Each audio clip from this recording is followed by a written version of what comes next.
Curry చూడండి ఎంత బాగా వచ్చిందో. ఈ చూస్తుంటే మీకు మటన్ కర్రీ లాగా ఉంది కదా. మటన్ కర్రీ కాదు ఫ్రెండ్స్, మెల్ మేకర్ల కర్రీ. ఎంతో జ్యూసీగా ఎమ్మిగా ఉంటుంది. ఒక్కసారి ట్రై చేసిరనుకో మళ్ళీ తింటారు. అలాగే ఈ కర్రీ చూసే ముందు మా ఛానల్ అయితే సబ్స్క్రైబ్ చేసుకోండి, అలాగే లైక్ కూడా ఇవ్వండి. ఎలా చేసానో వీడియోలోకి వెళ్ళి చూద్దాం రండి. హాయ్ ఫ్రెండ్స్, అందరు బాగున్నారా? ఈ రోజు అయితే మెల్ మేకర్ల కర్రీ అండబోతున్నాను. అది కూడా వెరైటీగా, చాలా సింపుల్గా ఉంటుంది. ఒక్కసారి తింటే మళ్ళీ వదలరు ఫ్రెండ్స్. మెల్ మేకర్లకి అయితే నేను నీళ్ళు అయితే వేడి చేస్తున్నా. ఒక కట్టరోడ్ అయితే మెల్ మేకర్లు తీసుకున్నా. అలాగే ఒక 4-5 పచ్చిమిర్చి, ఒక 6 టమాటాలు, ఒక చిన్న సైజు 6 ఉల్లిపాయలు. ఇవైతే మనం కట్ చేసుకోవాలి. వాటర్ అయితే హీట్ అవుతున్నాయి. వాటర్ వేడైనాక మెల్ మేకర్లు వేసేద్దాం. ఆ లోపల ఇవైతే కట్ చేసుకుందాం. నీళ్ళు అయితే మసులుతున్నాయి. మెల్ మేకర్లు అయితే అలా వేసేస్తున్నాను. ఒక 5 నిమిషాలు అయితే ఈ వాటర్లో మంచిగా మనకు నానాలి మెల్ మేకర్లు. అప్పుడే మనకి ఈ మెల్ మేకర్లు ఉన్న పచ్చివాసన అనేది పోతుంది. గ్యాస్ ఆఫ్ చేస్తున్నా. మెల్ మేకర్లు అయితే నేను వేడి నీళ్ళకి తీసిన మంచిగా విండిన వాటర్ లేకుండా. ఇప్పుడు పొయ్యి మీద కుక్కర్ పెట్టుకొని ఈ కుక్కర్లో ఈ మెల్ మేకర్లు వేసేయాలి.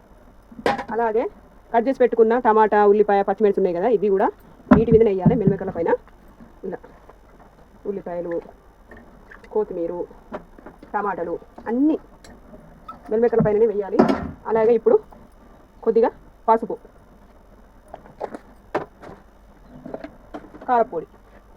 కారపొడి తగినంత వేసుకోర్రి.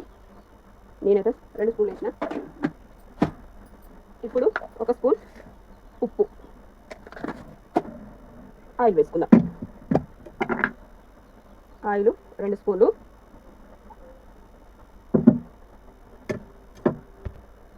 అంతా మిక్స్ చేయాలి. టమాటా, మెల్ మేకర్లు, ఉప్పు, కారం అన్నీ పట్టేటట్టు ఇట్లా మొత్తం కలుపుకోవాలి.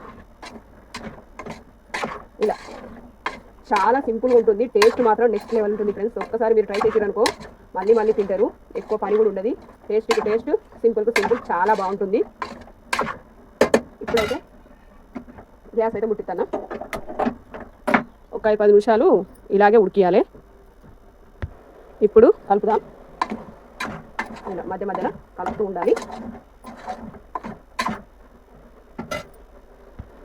ఇప్పుడైతే గ్యాస్ ఆపేసి ఒక గ్లాస్ వాటర్ అయితే వస్తున్నా. ఇంకా కొంచెం. ఇప్పుడు కుక్కర్ మూత పెట్టేసి ఒక 3 విజిల్ వేసేదాకా ఆపేసేస్తే అయిపోతుంది. ఇప్పుడైతే మనకు 3 విజిల్ వేసింది. గ్యాస్ అయితే ఆఫ్ చేసుకున్నా. ఇప్పుడైతే మూత ఓపెన్ చేశాను. కర్రీ చూడండి ఎంత బాగా వచ్చిందో. ఇలా చూసారా ఎంత మంచిగా ఉడికిందో. దీనిలో కొద్దిగా మసాలా వేసి తీసుకుంటే మెల్ మేకర్ల కర్రీ అయితే రెడీ అయినట్టే. కొద్దిగా మసాలా వేసాను. ఎప్పుడైనా సరే ఫ్రెండ్స్, ఒకటే కూరని ఒకే రకంగా కాకుండా అదే కూరని ఒక 10 రకాలు అనుకుని తిన్నామనుకో దాంట్లో ఉన్నంత టేస్ట్ దేనిలో ఉండదు. మీరు కూడా అలాగే ట్రై చేయండి. పిల్లలైనా పెద్దోళ్ళైనా మంచిగా ఇష్టపడి తింటారు. చూడండి ఎంత మంచిగా వచ్చిందో.